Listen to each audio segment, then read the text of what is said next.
שלום לכולם, אני רוצה להראות איך להחליף סוללה בשלט של מזדה 3. אני חושב שזה גם בדגמים האחרים גם באותו סגנון עובד.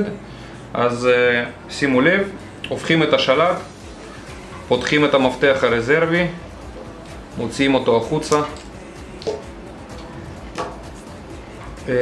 מסתכלים פה, יש מין מסילה כזאת, מכניסים מברג לתוך המסילה, עושים חצי סיבוב.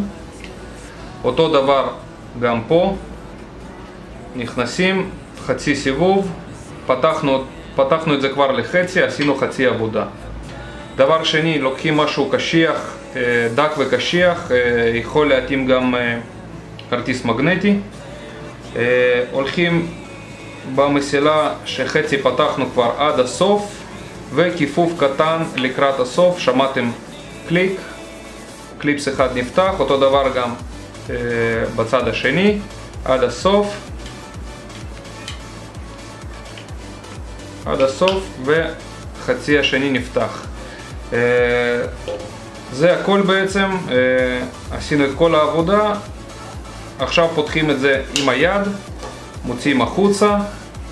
יש פקק שגם כתוב מה הדגם של סוללה, מדובר ב-CR 2025. פותחים את הפקק, פשוט מוציאים אותו החוצה,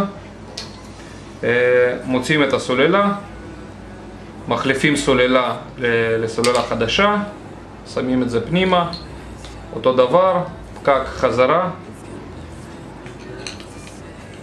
וסוגרים עוד פעם את השלט בדיוק באותה צורה כמו שפתחנו. אתם תשמעו קליק, זאת אומרת סגרנו את זה בחזרה, כמו שאתם רואים, בלי שום נזק, הכל בצורה מושלמת. סוגרים את זה חזרה פנימה. בהצלחה.